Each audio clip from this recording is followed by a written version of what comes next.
Aujourd'hui dans le podcast AWS en français, un sujet qui sent bon l'été, le bricolage. Si vous êtes plutôt du style do it yourself, que vous aimez le fer à souder et les capteurs et l'automatisation de votre maison, restez branchés. C'est le podcast AWS en français. On va parler d'IoT, de LoRaWAN, de capteurs, des sujets pour vous inspirer cet été. Le podcast AWS en français. Sébastien Stormac. Bonjour, bienvenue dans le podcast AWS en français. Un sujet cette semaine un peu différent des sujets habituels. Alors il y a quand même un lien avec AWS, mais on va parler de domotique et de capteurs qu'on peut fabriquer soi-même, de protocoles de communication comme le LoRaWAN.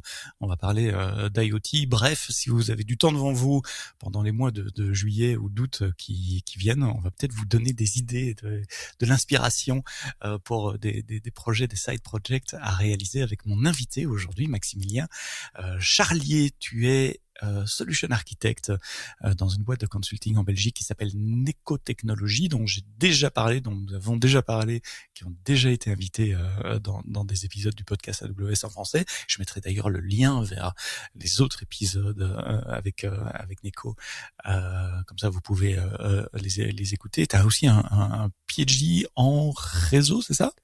Oui, science et réseau. Je travaillais sur... et réseau. Et tu t'es mis dans tête de domotiser ta maison, de mettre des capteurs partout. C'était quoi ton point de départ?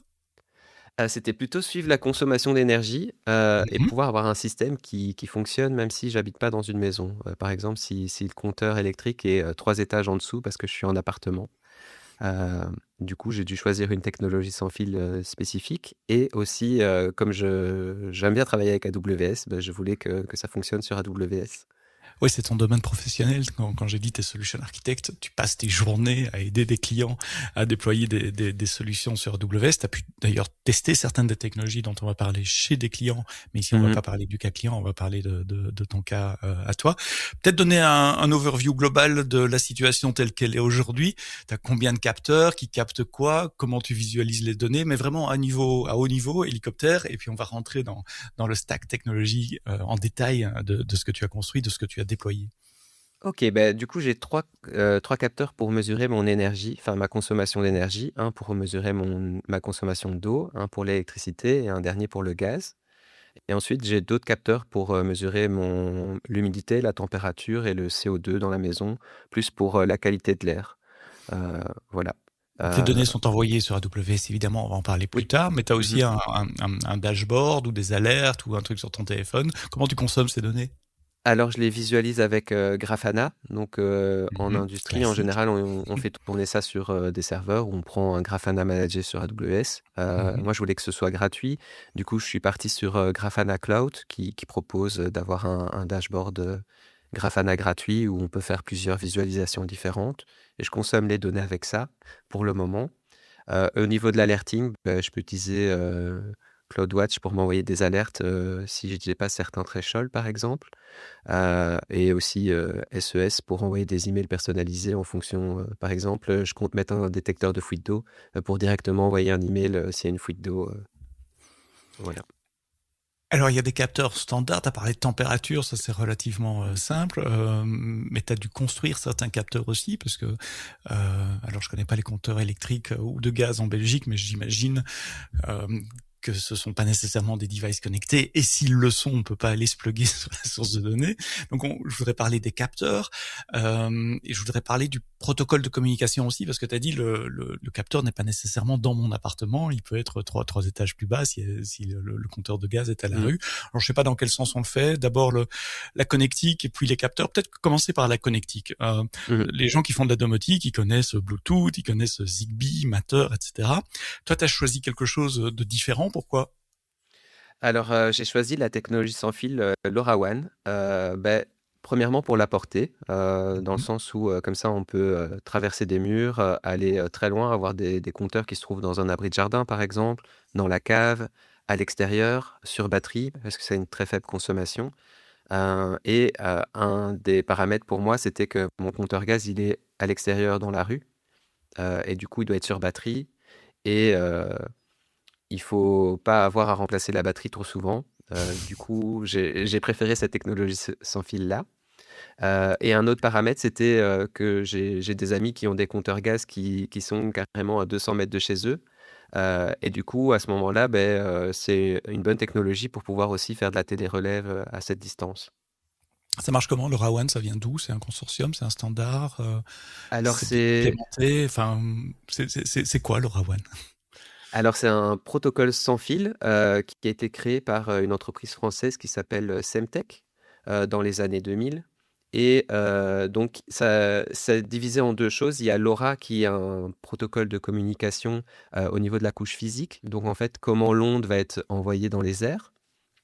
Et puis, il y a la partie LoRaWAN qui est la couche MAC et qui va plutôt orchestrer comment on envoie les messages, à quelle périodicité pour éviter des collisions entre messages. Aussi, gérer tout ce qui est sécurité, donc rajouter une couche d'authentification, de chiffrement sur les communications et de déduplication. Voilà. Qui utilise ça? C'est pas vraiment fait ou pensé nécessairement pour l'usage que toi t'en fais, la domotique, le grand public, monsieur et madame tout le monde? Non, pas du tout. À la base, c'est vraiment fait pour tout ce qui est industriel. Donc, les plus grands utilisateurs, le plus gros use case, c'est tout ce qui est consommation d'eau. Donc, il y a beaucoup de pays qui font de la télérelève des consommations d'eau de compteurs. Donc, ça peut être les compteurs au niveau des habitations directement. Ça peut être les compteurs dans la rue pour pouvoir détecter une fuite entre le compteur de la rue et la somme des compteurs des consommateurs. Ça peut être aussi des capteurs qui détectent des fuites d'eau via le son. Donc en gros, à côté des compteurs dans les rues, ils vont mettre des micros et s'ils détectent du son de fuite d'eau, ils vont savoir qu'il y a une fuite d'eau dans cette région. Et ça permet aussi d'être sur batterie. Donc on peut avoir des zones très isolées où on va mettre des capteurs LoRaWAN pour mesurer, par exemple, détecter un départ de feu. On peut mettre un capteur LoRaWAN qui va, avec une caméra, qui va filmer la zone avec un panneau solaire et qui va transmettre l'information s'il y a un départ de feu directement à une station qui va être à plusieurs kilomètres de là. On vient de m'installer un capteur sur mon compteur d'eau. J'ai pas été assez curieux. Tiens, je sais pas quelle est la technologie. J'irai voir après l'enregistrement. Je vais me renseigner. C'est quoi la portée? Parce que tu parles de capteurs dans la rue, au niveau des habitations individuelles, mais on parle en centaines de mètres alors? Alors la portée, ça dépend du capteur en tant que tel, parce qu'on peut mettre une antenne intégrée sur le PCB, on peut mettre une antenne externe, on peut mettre une très grosse antenne externe. Donc la portée, ça va aller de quelques centaines de mètres à plusieurs dizaines de kilomètres en fonction de l'environnement. Dizaines de kilomètres? Ah ouais. Oui. Du coup, quand on est en dizaines de kilomètres, là, on va mettre une antenne déportée plus grande. Mais oui, on peut faire facilement même plusieurs centaines de kilomètres parce que la technologie sans fil LoRa, elle fonctionne aussi en satellitaire. Pour le moment, pour le grand public, c'est pas ouvert encore, mais en fait, on peut avoir des capteurs sur Terre qui vont communiquer avec des satellites, soit low orbite, soit géostationnaires. Donc, géostationnaire, donc à 36 000 kilomètres. Oui, et qui vont toujours être sur batterie. Donc c'est vraiment une très faible consommation pour une très grande portée. Et en fait, ce qui bloque la portée sur Terre, c'est la courbure de la Terre, dans le sens où quand on émet le signal, après une dizaine de kilomètres, le signal est au-dessus de l'horizon et donc on ne sait plus le capter sur Terre. Alors, tu as dit qu'il y avait une couche MAC spécifique, donc il faut un récepteur LoRaWAN spécifique aussi. Qu'est-ce qui existe et qu'est-ce que les industriels utilisent? Qu'est-ce que toi, tu utilises aussi? Alors, LoRaWAN, c'est standardisé. Donc, sur le marché, on va trouver énormément de gateways, qu'on appelle ça. Donc, c'est un peu comme pour les routeurs Wi-Fi. C'est juste que c'est à la place d'avoir du Wi-Fi, ça va avoir des antennes LoRaWAN. Et les messages peuvent être d'un device peuvent être envoyés à plusieurs gateways en simultané pour avoir une grande couverture. Et chaque message reçu par la gateway va être envoyé à ce qu'on appelle un LoRa Network Server. Et ce LoRa Network Server va gérer l'authentification des capteurs et la déduplication des messages. Donc en gros, quand un capteur envoie un message, il peut être reçu par plusieurs gateways, ce qui favorise la couverture du réseau. Et le LoRa Network Server va dire « Ok, j'ai reçu 5 fois le message, je vais le compacter en un seul et je vais le fournir à la couche applicative en disant « On a reçu un message de 5 gateways par Donc exemple. le LoRa Network Server, c'est un serveur au sens informatique du terme, Oui. avec du code qui tourne quelque part, Mhm. auquel les gateways sont connectés. Donc si je me représente la chaîne, t'as le capteur qui parle à la gateway, et la gateway, elle est connectée en Ethernet, en câble, et elle parle à un serveur qui est, dans le cas des industriels, on-premise, ou il est dans le cloud aussi, ce Alors, ça serveur. dépend. Mhm. Il y a des gateways qui intègrent le LoRa Network Server. Donc, le LoRa Network Server, ça peut être vu comme une application. Donc, ça peut tourner directement en local sur la gateway. On peut aussi avoir un LoRa Network Server global. Par exemple, si on veut faire un réseau privé dans une usine, on peut avoir un serveur on-premise qui va servir de LoRa Network Server. Ou alors, on peut utiliser le cloud. Dans mon cas, AWS, pour gérer le LoRa Network Server. Et dans ce cas-là, il y a deux options. Le faire tourner sur un serveur dans AWS ou utiliser un EC2. service managé, Mhm. EC2 ou ECS, Ouais. EKS pour ceux qui voudraient. Euh, et, ou sinon, il y a un service managé qui s'appelle AWS IoT Core for LP1 qui supporte directement le protocole LoRaWAN. On va Et y c'est ce venir que j'ai choisi de faire. dans un Mhm. instant. Avant de parler de l'infrastructure back-end, je voudrais encore un tout petit peu parler de LoRaWAN et des capteurs. Oui. Tu as dit que c'était un protocole plutôt professionnel, industriel. Mhm. Quel équipement tu as, toi, à la maison qui supporte LoRaWAN, et les coûts restent raisonnables pour une installation à la maison? Alors, si on fait des capteurs do it yourself, on va se retrouver à payer un device Arduino compatible qui peut aller de 7 € à 50 €.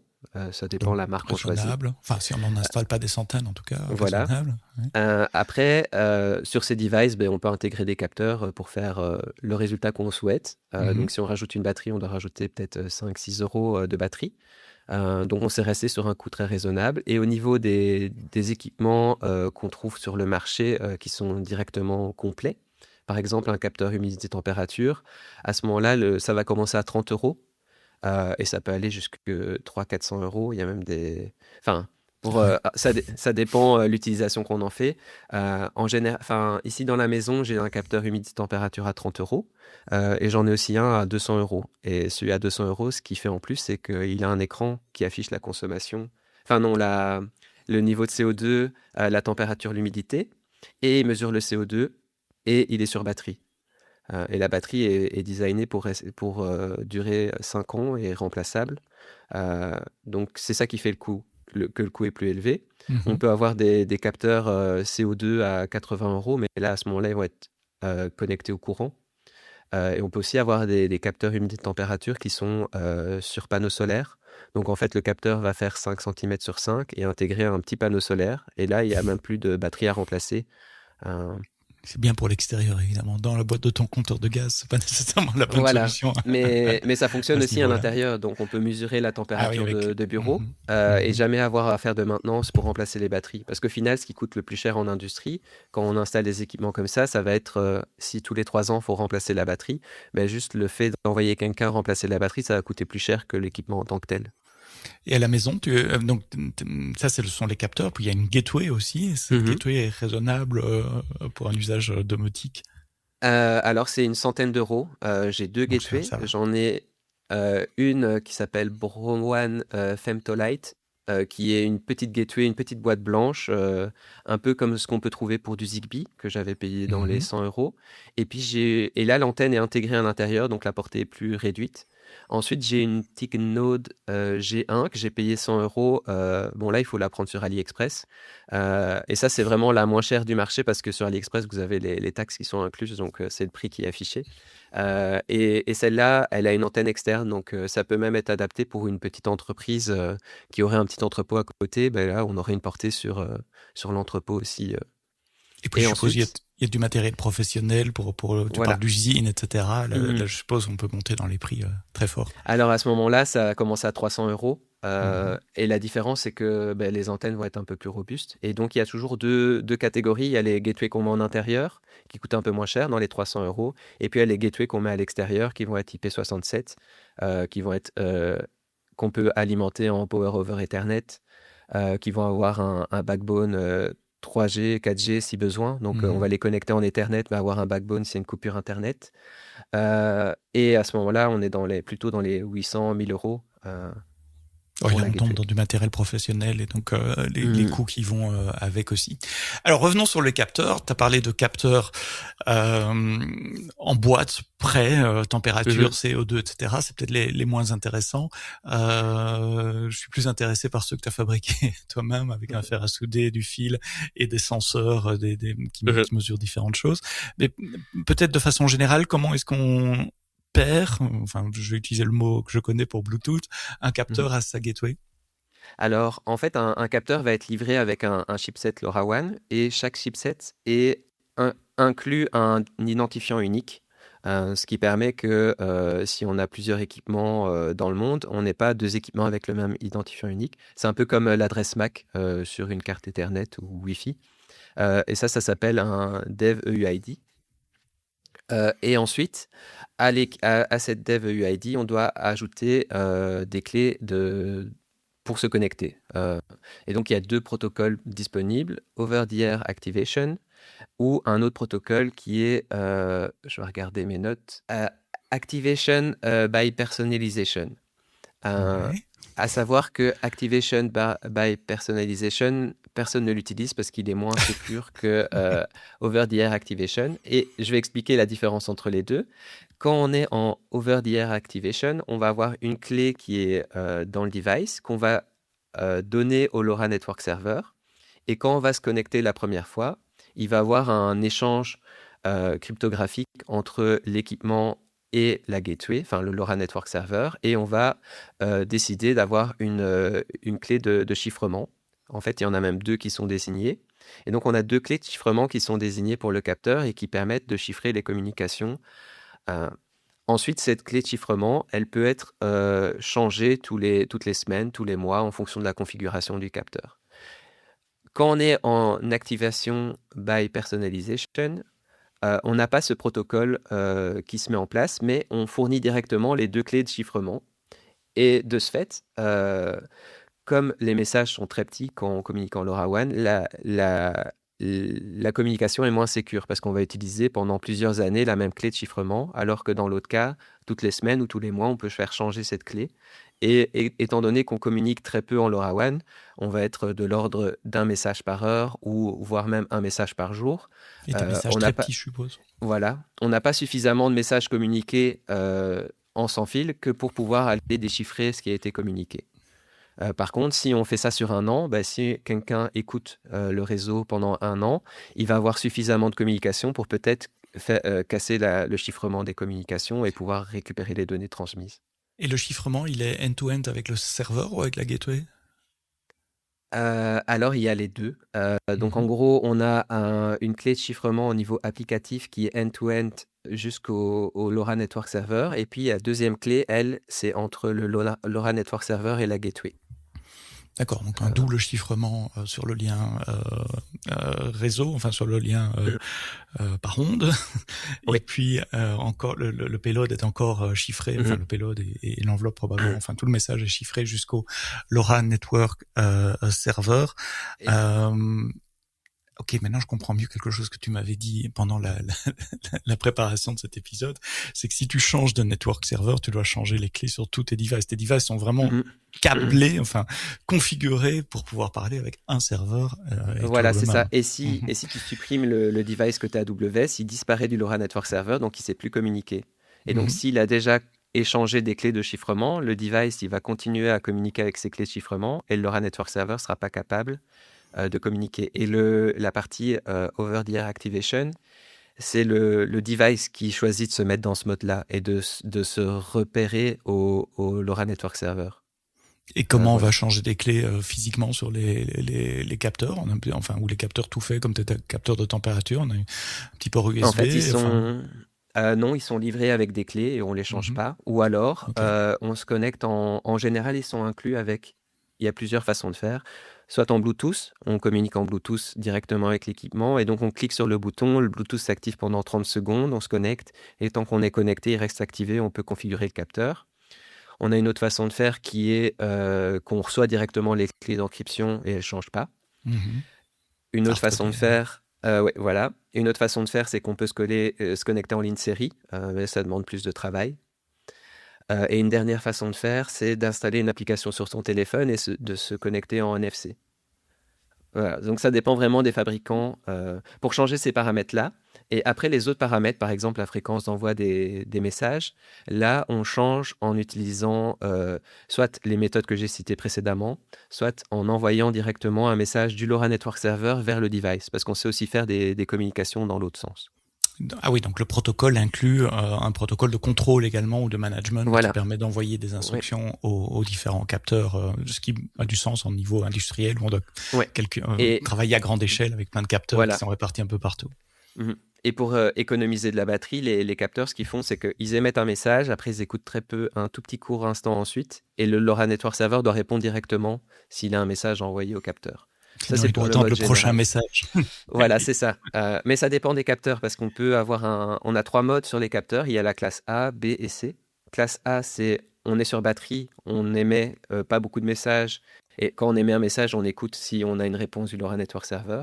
Le mode B, c'est personne qui l'utilise, mais en gros, c'est on est sur batterie. Mais de temps en temps, tout le monde va se réveiller en même temps pour pouvoir écouter un message du LoRa Network Server. Imaginons, on a une fleet de 3000 capteurs de consommation d'eau. On peut envoyer un message aux 3000 capteurs d'un coup parce qu'ils vont tous se réveiller au même moment. Et puis, il y a ce qui est classe C. Donc là, c'est connecté au courant et en gros, l'antenne est toujours en train d'écouter. Et on peut communiquer comme on veut avec le capteur. Alors toujours dans les capteurs, donc on a bien compris, il y a les capteurs standards que tu peux acheter tout fait sur des sites web et commencer à les utiliser directement. Mais toi, tu voulais capturer aussi les données de ton compteur de gaz et l'électricité. Comment tu te branches sur ces trucs-là? Commençons par, je sais pas, par l'électricité. C'est quoi ton setup? Alors le compteur électrique, il a un port RJ11, donc l'équivalent d'un port de prise de téléphone pour les plus anciens. Sur lequel ce sont les petits ports qui ressemblent au port Ethernet là, mais un poil plus petit qu'on voyait sur les combinés téléphoniques avant pour raccorder le cordon à la base par exemple. Ouais. Et de là, toutes les secondes, le capteur électrique, enfin le compteur électrique belge, il émet en ASCII sur la ligne série des informations. Donc c'est un protocole qui est défini, qui n'est pas que pour la Belgique, ça fonctionne aussi comme ça aux Pays-Bas et dans les pays nordiques. Et par exemple, ça va envoyer toutes les secondes les index consommés et produits, le voltage sur les phases. Donc, si on a plusieurs phases, il va afficher 3 voltages. Il va afficher l'ampérage. Je vais regarder un tout petit peu ce que ça donne. Et donc ça, c'est public. En Belgique et dans d'autres pays, il suffit de brancher un câble là-dessus. On a un port série qu'on peut commencer à écouter. Et donc, tu peux brancher n'importe quel Raspberry, Arduino ou quoi et commencer à recevoir ces infos. Oui et non. Donc, en fait, le compteur électrique, il vient pas forcément avec le port activé. C'est-à-dire que en Belgique, on peut demander de le désactiver. Pour je sais pas quelle raison, mais il y a des personnes qui préfèrent ne pas l'avoir activé. Et donc si par exemple on arrive dans une maison et qu'il n'est pas activé, on doit contacter notre fournisseur d'électricité et il nous facture 5 € pour activer le port à distance. Voilà. Et aussi maintenant avec ces compteurs connectés, on a des données qui sont transmises directement du côté gestionnaire électrique. Donc en fait on peut les visualiser en ligne. Mais par contre, en ligne, on va seulement avoir les index et on va pas avoir au watt près, on va avoir à 10 watts près les consommations tous les quarts d'heure. Et personnellement, je voulais avoir les consommations au watt près parce qu'on sait faire plus d'interprétations. Et du coup, c'est pour ça que j'étais parti sur du LoRaWAN. Enfin, rajouter un capteur. Alors, c'est quoi ton capteur? C'est un Arduino que tu as mis à côté et sur lequel tu as soudé le port série. Enfin, tu as dû écrire du code, il faut le connecter à LoRaWAN. Enfin, il y a tout un setup là. Donc, c'est un capteur Arduino compatible LoRaWAN. Et c'est pas de la marque Arduino, c'est de la marque Cubecell. C'est un Arduino compatible qui coûte moins cher. De là, je connecte la ligne série à l'Arduino. Mais j'ai dû faire quelques changements dans le sens où la ligne série elle sort du 5 volts, l'Arduino était compatible qu'avec du 3 volts. Et donc, il faut une petite résistance et un petit... et il y avait une deuxième chose, c'est que sur la ligne série, les symboles sont inversés. Donc quand on s'attend à avoir un 1, on a un 0, et quand on s'attend à avoir un 0, on a un 1. Et du coup, physiquement, ça signifie quand on attend à avoir 0, on a 5 volts, et quand on attend à avoir 3 volts 3, on a 0 volts.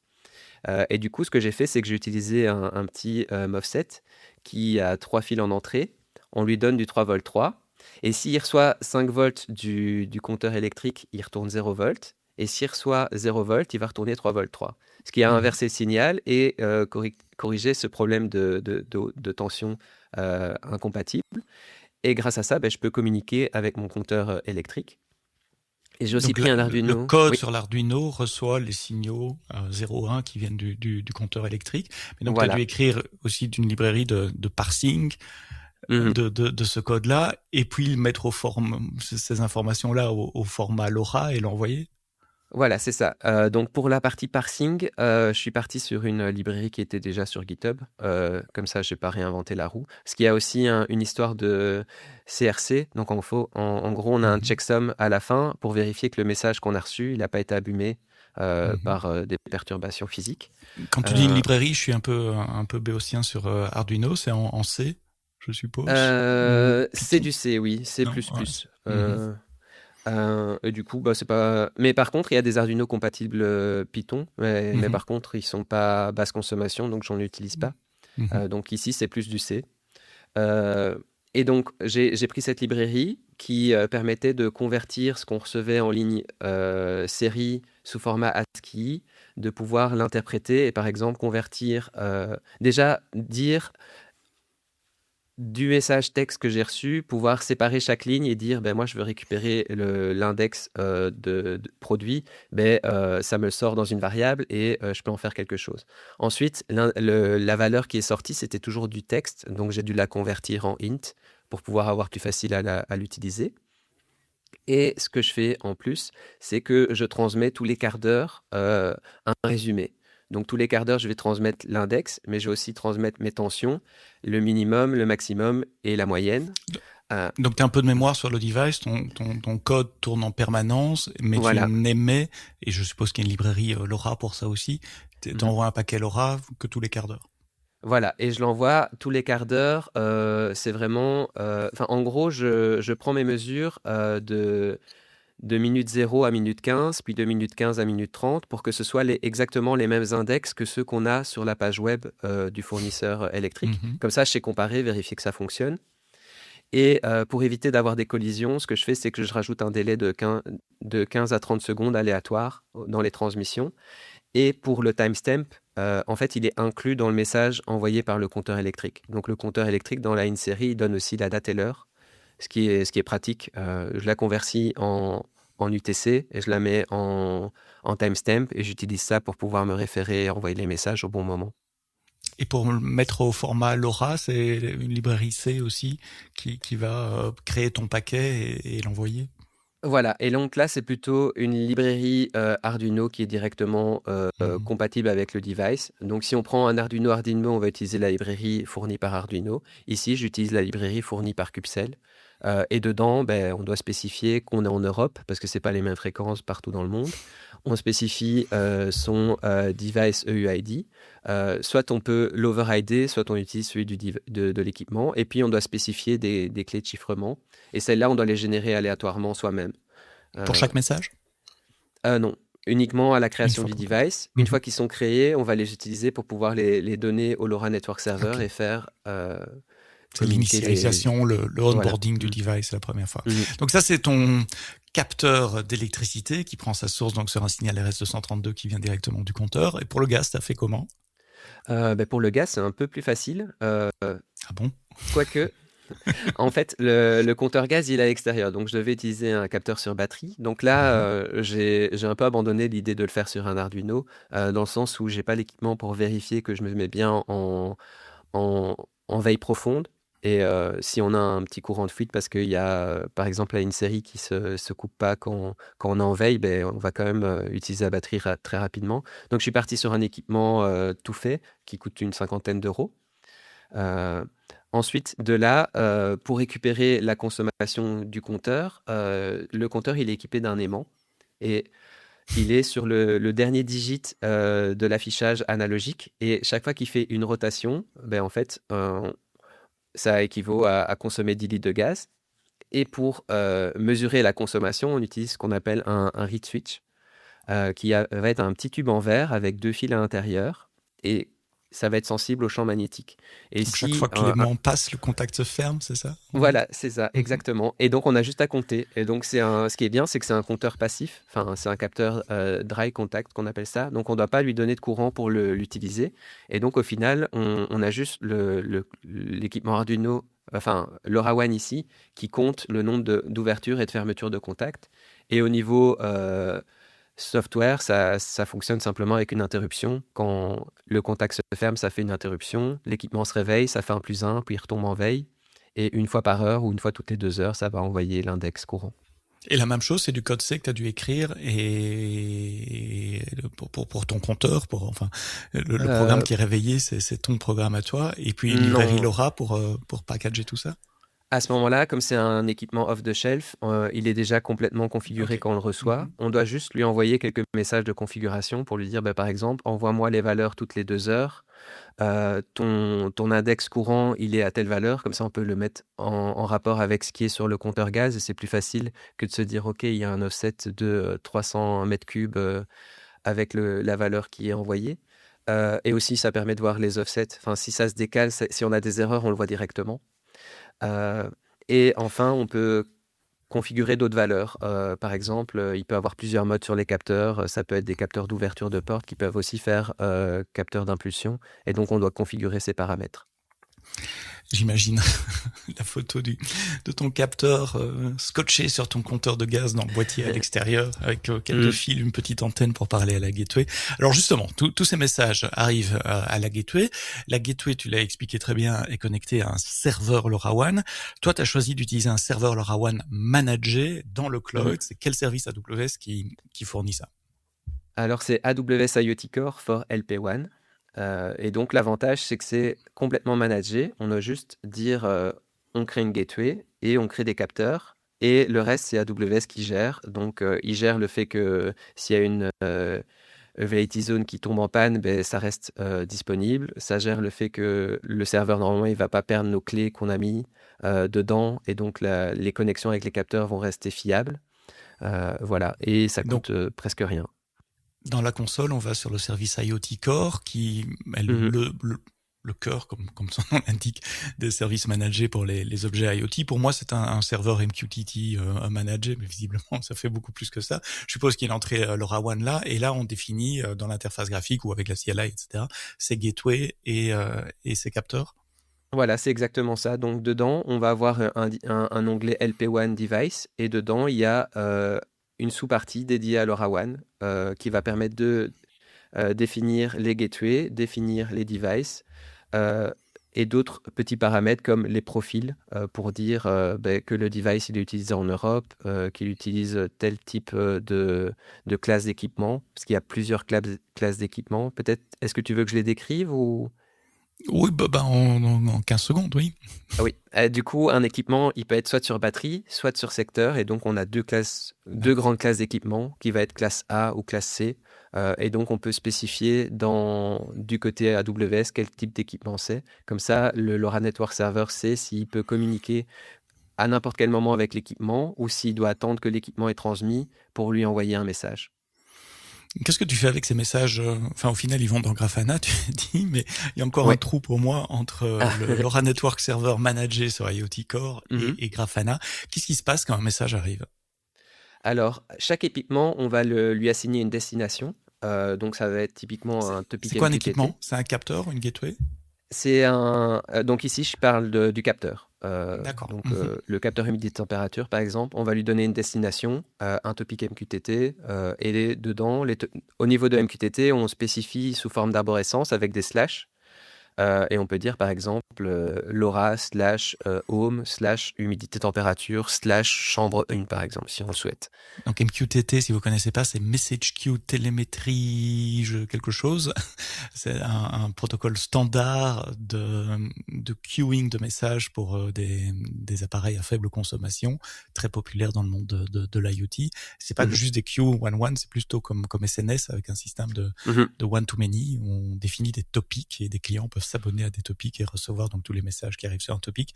Et un capteur, ou enfin un émetteur, peut envoyer un message sur un topic. Je crois que ça a été défini par IBM tout au début. Mais je parle de ça il y a 15-20 ans. Mhm. Et du coup, une fois qu'on a défini une destination au capteur, du côté AWS, on peut définir des règles pour interpréter les messages qu'on a reçus. Donc, on peut dire, OK, je vais écouter tous les messages qui arrivent dans le topic LoRa / et tout ce qui suit. Et ces messages, je vais les stocker dans S3 directement. Comme ça, on est certain que s'il y a un problème dans le processing, aucun message n'est perdu. Ensuite, ces messages, c'est le paquet LoRa, donc c'est un petit message binaire avec un payload binaire, ou c'est quelque chose de plus haut niveau, JSON ou quoi? c'est quelque chose de plus haut niveau. Donc, ça va être un JSON qui contient les informations sur l'équipement, donc son identifiant unique, la qualité du signal reçu. Donc, si il est reçu par une ou plusieurs gateways, en fait, on va avoir une liste avec pour chaque gateway la qualité du signal. On va aussi avoir la fréquence utilisée pour émettre. Donc, en fait, en LoRaWAN, ce qui permet d'avoir une si grande distance de communication, c'est le fait que l'équipement, il va pas forcément toujours émettre à la même vitesse. Donc, il peut diminuer de débit pour augmenter la distance de communication. Ah, ouais. Et du coup, s'il diminue de débit, il va consommer plus pour émettre la même quantité de données, et donc ça va prendre plus sur la batterie. Et ce qui est fait dans les équipements, c'est qu'ils sont adaptatifs, et donc ils vont s'adapter en fonction du signal qu'ils ont avec les gateways. Et tout ça, c'est géré par le protocole LoRaWAN. Et qui fait cette conversion entre le payload binaire LoRaWAN reçu par la gateway et le JSON qui arrive dans MQTT? Alors, c'est le service AWS IoT Core, donc c'est standardisé. T'as pas dû écrire de code pour ça? Non, mais par contre, dans ce JSON, on a le payload, donc le message, la partie utile qui nous intéresse, donc par exemple qui va contenir l'humidité, la température. Et ça va être sous format binaire, encodé en base 64. Et donc là, on va devoir écrire du code custom pour pouvoir décoder ce message. Donc on peut... Oui. Et ce format est spécifique à chaque capteur, parce que chaque capteur, j'imagine, va encoder les informations d'une façon différente, ou n'émet pas les mêmes informations, évidemment. Ton compteur de gaz n'envoie pas de données de température. Alors, chaque modèle de capteur va avoir son propre format. Mais ensuite, certains fabricants, ils ont une sorte de librairie pour avoir un format standard. Donc, ils vont dire, on va envoyer une liste de données, et chaque donnée va commencer par un identifiant. Et, par exemple, si c'est l'identifiant 2, on sait que c'est de la température, l'identifiant 3, c'est de l'humidité, et ainsi de suite. Et ça permet d'avoir un décodeur standard pour un ensemble de modèles d'un seul fabricant. Ce qui simplifie le code voilà. Pour toi, une fois que tu vas parser les fichiers sur S3. Donc, LoRaWAN Server, qui fait partie d'IoT Core, parse le message, te génère un message JSON, le poste sur un topic MQTT. Tout ça, on est toujours dans IoT Core à ce moment-là. Et toi, tu connectes ces topics MQTT sur S3. Il faut passer par EventBridge là-dessus, ou il y a une connexion directe dans IoT Core vers S3? Alors, il y a une connexion directe dans IoT Core vers S3. Et comme tu as dit, c'est comme SNS. Donc, on peut avoir plusieurs choses qui écoutent un topic. Et donc, du coup, pour chaque modèle de capteur, je vais avoir aussi un autre flux qui va être trigger. Donc ici, par exemple, pour le capteur électrique, je vais avoir une step function qui va être appelée avec 2 étapes. Une première étape qui va être de décoder le payload et de le standardiser. Et ensuite, une deuxième étape qui va être de l'insérer dans une base de données. Donc tu gardes les données brutes dans S3 pour de l'audit, du debug, je suppose, de l'archivage. Mais en parallèle, puisqu'il peut y avoir plusieurs readers sur un topic, tu as aussi des step functions et donc des lambdas qui vont interpréter le message, aller chercher la valeur business et le mettre dans une base de données en vue de visualisation plus tard, c'est ça? Voilà, c'est ça, exactement. Et cette base de données, c'est Aurora DSQL. Au départ du projet... Oui. Attends, parce que là, ça mérite. C'est pas le choix premier quand on dit tiens, j'ai besoin d'une base de données. D'abord en serverless, on dirait peut-être DynamoDB, et puis si on va en relationnel, on prendrait Postgres RDS ou Aurora. Donc pourquoi ce choix? Peut-être rappeler c'est quoi DSQL, parce que c'est sorti juste l'année passée. Oui, ça a été annoncé au reInvent de 2024, donc en décembre 2024. Ça fait déjà un peu plus d'un an, ouais. Ouais, mais c'est GA seulement depuis 2025. Et donc, ce service, c'est Distributed SQL. Et l'idée, c'est d'avoir une base de données PostgreSQL qui peut être distribuée et qui peut scale à l'infini, presque. Euh, En écriture, en master. Enfin, je veux dire, avec plusieurs mots voilà. sur lesquels on peut écrire. Mhm. Et qui peut être en multi-région, active-active et synchronisée. Donc, quand on commit sa transaction, elle est écrite des deux côtés en même temps. Donc ça, c'est très pratique quand on a des use cases qui sont très grands parce qu'on n'a pas à gérer de partitionnement et ce genre de choses. Mais ça fonctionne aussi très bien pour des tout petits use cases parce qu'en fait, Aurora DSQL, on paye à l'exécution des queries. C'est comme si on avait des petites lambdas qui s'exécutaient et on paye à autant d'exécution des queries. Et on paye au stockage. Donc, les données sont stockées sur des disques et donc on paye pour ce stockage. Si on compare avec une base de données PostgreSQL qui tournerait sur RDS, le stockage, le prix affiché, il est x3. Et pourquoi ? Parce qu'en fait, les données sont stockées sur 3 AZ quand on est sur une région, parce qu'on a la réplication qui est offerte automatiquement. Et on a du free tier. Donc, dans mon cas, l'utilisation de DSQL est gratuite, simplement parce qu'il y a du free tier avec le service. Oui, ton besoin de base de données, c'est de stocker un peu de données. C'est pas des volumes énormes, c'est des petits messages et c'est très épisodique. C'est tous les quarts d'heure, il faut envoyer une requête. Voilà, donc, c'est ça. avec RDS, tu payerais à l'heure pour garder une base de données qui tourne tout le temps, mais tu payerais le stockage un peu moins cher. Avec DSQL, tu payes un peu comme Lambda juste à l'invocation et les millisecondes de temps d'exécution de la query. Tu payes le stockage plus cher, mais comme toi, t'as pas beaucoup de stockage, au final, t'es gagnant. Et en plus, il y a un free tier assez généreux, t'avais dit. Voilà, c'est ça. Et aussi, après, j'utilise ici du PostgreSQL. C'est pas ce qui est plus naturel quand on a des données qui viennent de capteurs. En général, on va plutôt aller sur une DB time series. Time stream, Donc, time voilà. stream, ouais. Plutôt time stream dans AWS. Ici, ils ont remplacé le moteur. Maintenant, c'est avec InfluxDB. Mais dans mon cas, je voulais avoir le projet le moins cher possible. Et du coup, TimeStream, ça m'aurait coûté beaucoup plus cher à la fin du mois que d'avoir une PostgreSQL qui est gratuite via DSQL. Et le dernier élément, mais on a déjà touché un mot au début, c'était Grafana pour visualiser ça. Un serveur Grafana sur AWS, ça coûte cher, non ? Parce qu'il doit tourner 24/24. Oui, je me souviens plus du pricing, mais je pense non, que mais peu importe. Enfin voilà, tu voulais éviter un truc qui tourne 24/24. Tu veux rester en mode serverless et payer à l'usage. Ouais, et du coup, j'ai utilisé Grafana Cloud qui propose un petit service gratuit pour pouvoir tester Grafana Cloud, enfin Grafana en tant que tel. Et donc, ça me permet d'avoir quelques dashboards gratuitement et même de l'alerting via Grafana si j'avais envie. Donc, dans Grafana, on peut avoir des dashboards, mais on peut aussi définir des règles qui permettent d'envoyer automatiquement des emails. Et ces règles sont exécutées toutes les X minutes. Et du coup, à ce moment-là, toutes les X minutes, ça va faire une query sur la base de données, vérifier le résultat. Et si on dépasse des thresholds, ça va par exemple envoyer un mail d'alerte. Mais pour ça, il faut que ta base de données soit publiquement accessible par Internet, puisque Grafana Cloud, c'est un service tiers managé par Grafana. Donc, comment ça fonctionne là en matière de firewall, enfin de security groups et puis d'authentification à ta base de données aussi? Du coup, Aurora DSQL, quand il est sorti en 2024, il était publiquement accessible par défaut. Il n'y avait pas encore de VPC endpoint, donc on était obligé de passer par Internet. Moi, j'ai gardé ce fonctionnement, mais si on est en entreprise, on peut l'utiliser en interdisant toute connexion depuis l'Internet public pour avoir une meilleure sécurité. Et pour se connecter, c'est pas aussi simple que d'habitude avec un user password. Ce service, il utilise un token pour se connecter. Donc, le password, ça va être un token qui a une expiration. Et ce token, on le génère on a des autorisations IAM, on génère le token et on l'utilise comme password.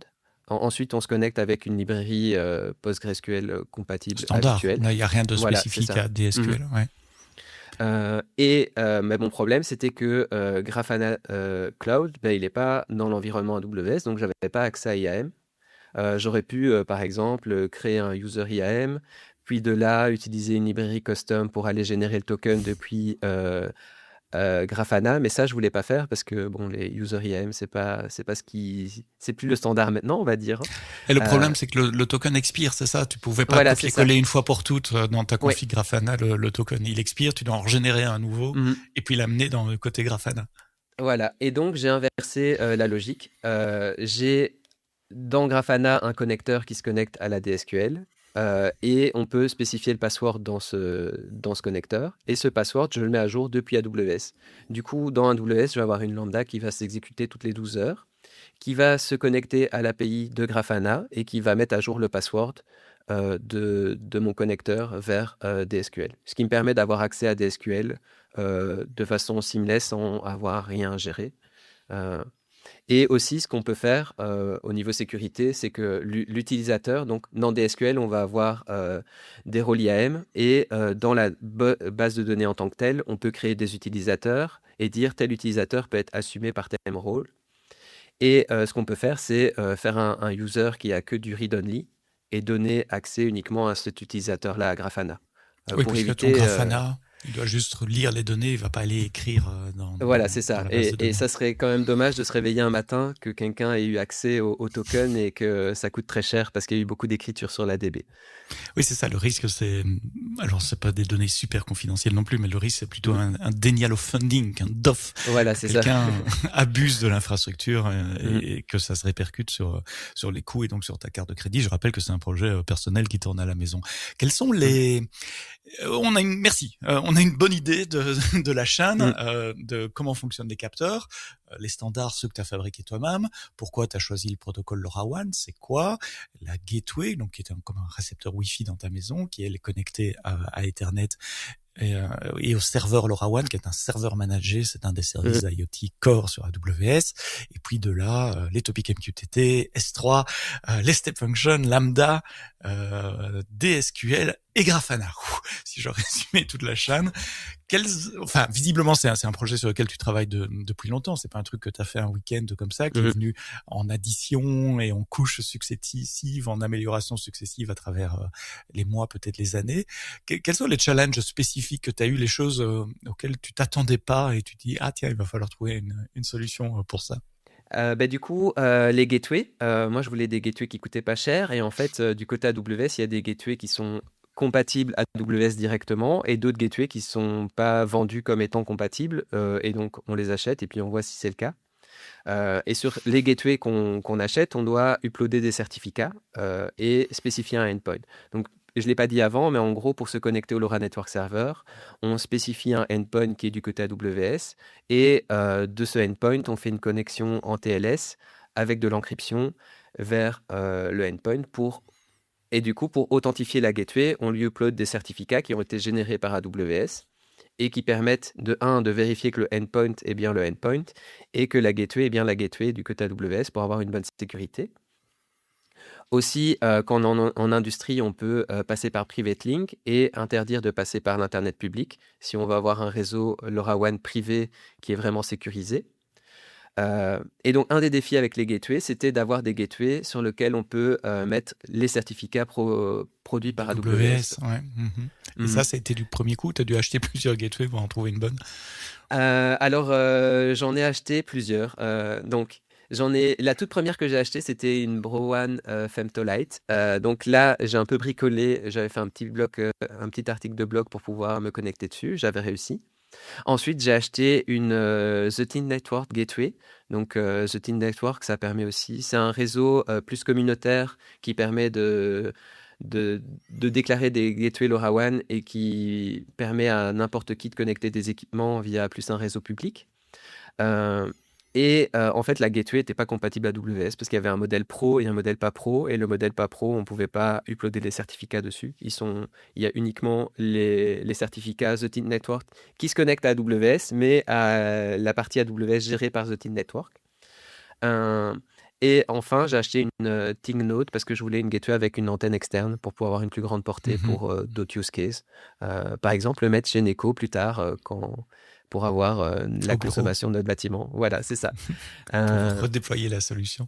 Puis je suppose que tu as eu des tas de surprises sur les formats des payloads aussi. On en a parlé déjà, donc on va pas revenir dans le détail, mais les librairies à utiliser, la surprise du voltage du port RS232 de ton capteur électrique, de ton compteur électrique. Oui, mais ça a été plus ou moins parce que comme je fais ça pour le travail, j'ai aussi l'habitude des payloads et tout ça. Et maintenant, pour être franc, quand on achète un capteur du commerce, on prend la documentation, on la donne à Kiro, à Claude. On lui dit regarde ce que j'ai déjà fait avec les autres lambda qui décodent le payload. Fais-moi la même chose, mais avec ce capteur. Ça génère la structure du code. Après, il faut relire. Il faut surtout se méfier si on envoie des messages vers les capteurs, parce que là, on peut mal les configurer et ça peut poser des problèmes. Mais si c'est pour interpréter les données qu'on reçoit, c'est très pratique. Voilà. Ouais, écrire du code n'a jamais été aussi facile. C'est plus le point bloquant maintenant. Et si tu as une doc, effectivement, ou des exemples de code, les outils que tu as cités et les autres sont capables de faire ça très rapidement. Ça enlève cette partie-là, ce qui revient sur le rôle d'orchestration de système architecte et pas nécessairement de développeur ou de développeuse. Quelles sont les améliorations que tu pense encore faire à ton système, à part rajouter plus de capteurs au niveau business, mais au niveau technique, l'infrastructure technique, à quoi tu penses? Alors, je voudrais faire un système qui m'enverrait un mail chaque semaine ou chaque mois avec mes tendances de consommation. Et j'ai remarqué que quand on donne un CSV à un modèle, qu'on lui dit c'est de la consommation d'eau, ben, il sait déjà, via ses données d'entraînement, qu'une chasse d'eau, ça consomme 6 litres d'eau, qu'une machine à laver, ça consomme tel type de profil de consommation. Et en fait, ben, sans rien avoir à taguer, on peut déjà récupérer des statistiques sur l'utilisation de son eau, de son électricité, et ainsi de suite. Et donc, je me dis que j'aimerais bien faire un petit système qui, chaque semaine, invoque une lambda, qui prendrait les données, les enverrait à Bedrock, me ferait un petit rapport et m'enverrait un mail avec SES, par exemple. C'est incroyable ça, juste en donnant un CSV ta consommation d'eau, un modèle aujourd'hui est capable de dire tu t'es levé à 3h du matin pour faire pipi, tu fais tes machines à laver plutôt l'après-midi, voilà, tel jour de semaine.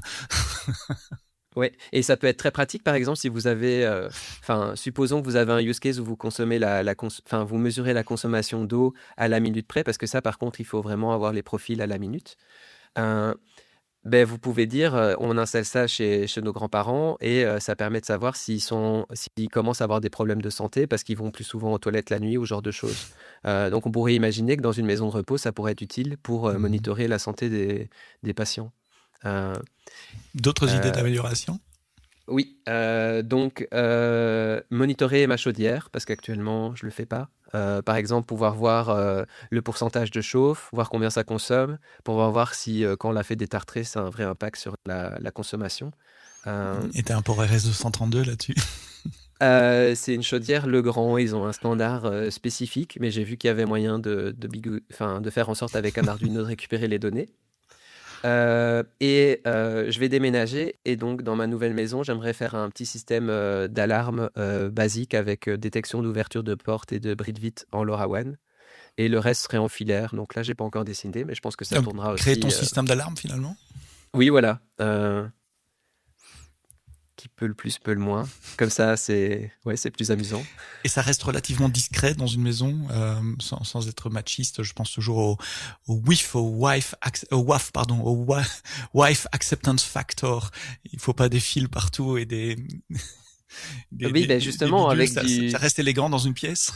Avec du LoRaWAN, il y a les capteurs commerciaux. Donc, un capteur d'ouverture de porte, c'est 20 €. Et c'est dans un packaging, même chose que ce qu'on prendrait en Zigbee chez... standard. Voilà. Et donc ça c'est facile, c'est beau. Et puis pour l'alarme, je vais mettre des capteurs d'alarme standard. En fait, une alarme, c'est simplement détection de présence. Et quand on détecte quelqu'un, ça ferme un contact et ça dit il y a une détection. Et du coup, on peut connecter ça à peu près n'importe quel équipement pour ensuite faire une détection d'ouverture. Voilà. Et comme tu es un professionnel AWS, je l'ai pas dit au début, mais 14 fois certifié Golden Jacket, tu as fait tout ça au carré avec CI/CD, CDK, etc.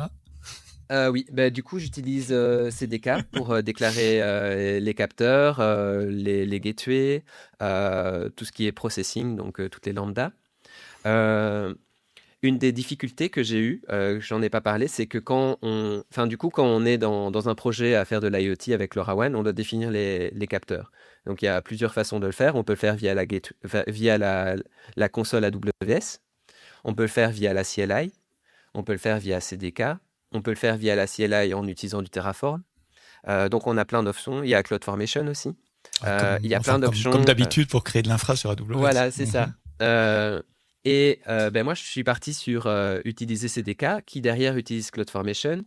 Et une des choses qu'il faut savoir, c'est que un capteur, quand on le définit, du côté LoRa Network Server, une fois qu'un capteur s'est connecté, ils échangent des clés de chiffrement qui sont temporaires. Et le capteur, lui, il va continuer à utiliser ces clés de chiffrement jusqu'au moment où il a décidé qu'il voulait changer.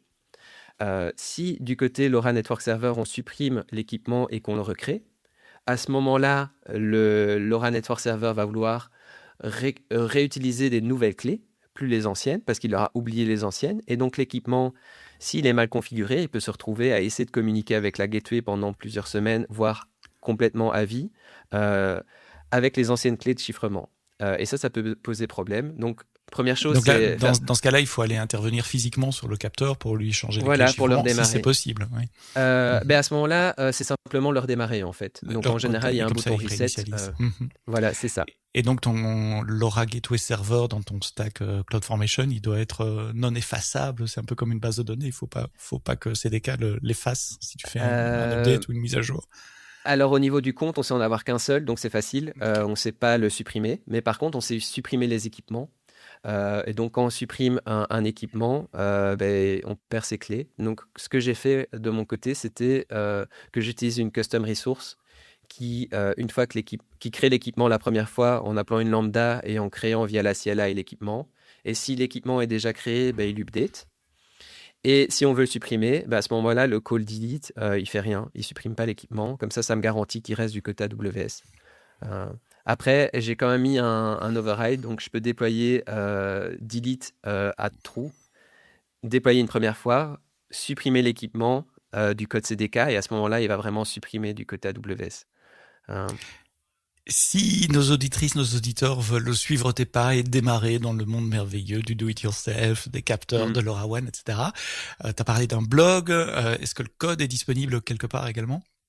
Oui, alors le code du compteur électrique, il est sur GitHub. Et je vous mets les liens dans l'application de podcast. Vous scrollez, que ce soit sur le web ou dans votre appli de podcast, vous allez trouver tous les liens. J'ai aussi du code pour mon compteur d'eau. Donc le compteur d'eau, là, j'avais dû faire un détecteur de champ magnétique. Parce que sur le compteur d'eau, ce qui se passe, c'est qu'on a une roulette avec un petit cadran en métal. Il y a aussi un compteur d'eau le code du compteur d'eau qui est disponible sur GitHub. Et pour ce compteur d'eau, là, j'utilise une entrée d'impulsion. Et surtout, j'ai fait une sorte de registre circulaire où je stocke ma consommation minute par minute. Ce qui me permet en fait de chaque heure connaître ma consommation globale. Et comment ça fonctionne ? La première chose que je fais, c'est que j'envoie l'index courant. Et ensuite, j'envoie un tableau qui contient 2 octets à la fois. Un premier octet qui contient le nombre de minutes sans changement et un deuxième octet qui contient les bits de poids faible de mon index au moment de la mesure. Et ça me permet de reconstruire ma consommation au minimum sur 1 heure, mais s'il n'y a pas de consommation, ça peut aller jusqu'à 50 heures d'historique. Donc là, c'est une librairie avec des structures de données optimisées pour les payloads. Voilà. Et ça n'existe pas sur le marché. Enfin, c'est un truc que j'ai fait parce que moi, je voulais vraiment pouvoir avoir ma consommation, savoir que j'ai consommé 3 litres d'eau et que c'est une chasse d'eau du coup. Et pas sur 1 heure, j'ai consommé 20 litres, mais je ne sais pas comment ils sont répartis. Je ne connais pas le breakdown. D'accord. Donc, un repo GitHub, un blog, et puis je mettrai quelques liens également vers des équipements LoRaWAN que tu peux recommander si quelqu'un veut commencer. Conversation super intéressante. J'espère que ça vous donne des idées pour vos projets do it yourself, pour vos projets de bricolage au sens noble du bricolage à la maison pendant les vacances, avec des capteurs, de l'IoT, un peu d'AWS, un peu de base de données. Ça touche vraiment à tout. C'est ça qui est gai dans ce genre de projet. Ça va du C à des fonctions lambda et de la visualisation au final en Grafana, pardon. Maximilien Charlier, tu es Solution Architect chez Neko Technologies, un partenaire d'AWS établi en Belgique. Merci d'avoir expliqué tout cela avec plein de détails aux auditrices, aux auditeurs du podcast AWS en français. Merci à vous d'avoir écouté cet épisode jusqu'au bout. Rendez-vous la semaine prochaine pour un autre épisode. Mais d'ici là, comme d'habitude, quoi que vous codiez, codez-le bien.